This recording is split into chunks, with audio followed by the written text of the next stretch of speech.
이번 영상에서는 지금까지 공개된 파티의 정보와 포스터의 숨은 복선을 분석하여 결말을 예상해 보려고 한다. 넷플릭스 오리지널 시리즈 더 글로리는 유년 시절 폭력으로 영혼까지 부서진 한 여자가 온 생을 걸어 치밀하게 준비한 처절한 복수와 그 소용돌이에 빠져드는 이들의 이야기를 그린 넷플릭스 시리즈다. 스타 작가 김은숙의 각본과 안기로 PD의 연출, 송혜교의 복귀작으로 제작 단계부터 뜨거운 관심을 모은 작품이다.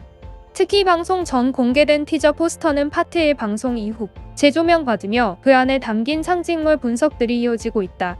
먼저 오묘한 분위기 속 포스터 양쪽에 걸린 커다란 달과 태양이 눈에 들어온다.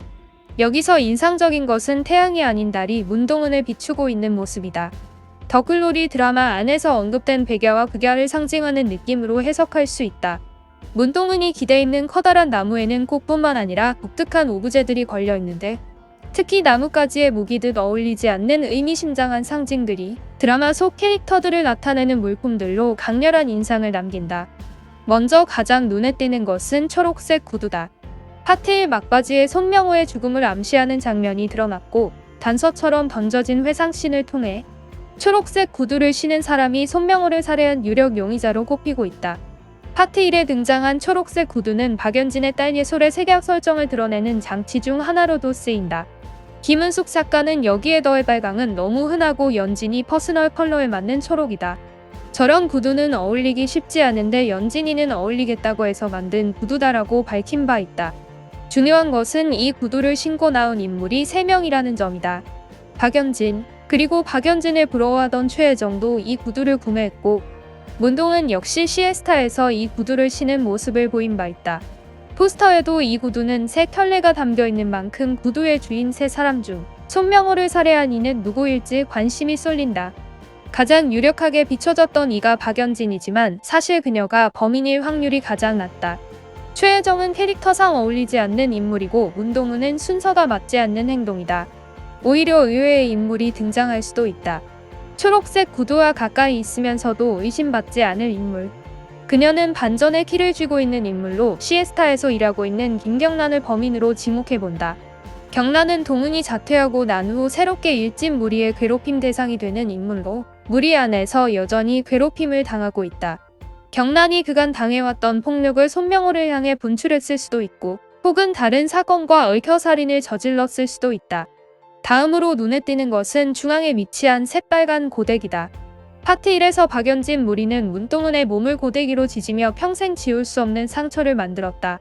성인이 된 문동은은 박연진 딸 예솔의 담임으로 그를 마주하며 아주 말캉하고 뽀얀 내가 제일 아끼는 고데기를 들거야 연진아라는 대사를 내뱉기도 한 만큼 고데기는 연진 모녀를 의미하는 것으로 보인다. 다음으로 파트 1 초반의 중요한 소품이었던 금빛시계. 동은의 학교 폭력을 방관하고 훗날 복수를 당한 교사의 물건이다.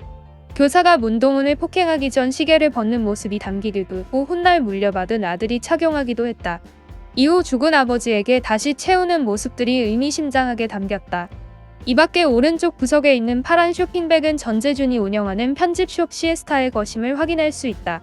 이어 문동은 바로 위가지에는 날카로운 수술용 메스가 매달려 있다. 돌아가신 아버지로부터 메스를 물려받은 동은의 조력자 주여정을 표현한 물건이다. 주여정은 자신의 집안 서랍에 수술용 메스로 시작해 살상용으로 보이는 검까지 가지런히 놓아둔 칼 서랍까지 두고 있는 만큼 파티에서 칼을 든 주여정이 어떤 방식으로 복수를 감행할지 기대를 모은다. 주여정과 살인범 영천은 어떤 식으로는 마주하게 되겠지만 영천을 향한 복수의 칼을 쥐는 사람은 여정이 아닌 여정의 모친으로 픽해본다. 여정의 모친이 그간 아들이 협박과도 같은 편지를 받은 것을 알았기에 아들의 오랜 복수심을 눈치채고 그를 대신해 자신이 모든 벌을 내리고 대신 대가를 치를 것으로 보인다. 또한 문동은의 옆에 놓인 바둑판 역시 더 글로리에서 중요한 상징이다. 문동은이 바둑을 매개로 접근할 수 있었던 박연진의 남편 하도영도 있지만 바둑으로 소통하고 있는 문동은과 주여정의 관계도 있다. 또 하도영 바둑판에 마주 앉으며 안면을 튼 주여정도 있는 만큼 파티에서는 이들의 대국이 어떤 식으로 펼쳐질지 기대된다. 이 밖에 가지의 왼쪽 끝부분에는 파란색 연필 그리고 비슷한 컬러의 푸른 운동화 한 켤레가 걸려있다. 다른 물건들과 달리 파트 1 전개만으로는 이 두 가지 물건의 주인은 명확하게 드러나지 않았다. 아마도 연필은 문동은에게 과외를 받는 현담의 딸을 의미하는 것으로 보인다. 그리고 푸른 운동화는 과거 죽은 동급생 윤소희를 의미하는 것으로 추측해본다. 파트 1 말미 사라진 윤소희의 시신이 과연 어떤 식으로 이야기에 영향을 줄지, 또 다른 비밀이 밝혀질 파트 2가 기대된다. 더 글로리는 오는 3월 10일 나머지 8부와 함께 결말을 넷플릭스에 공개한다.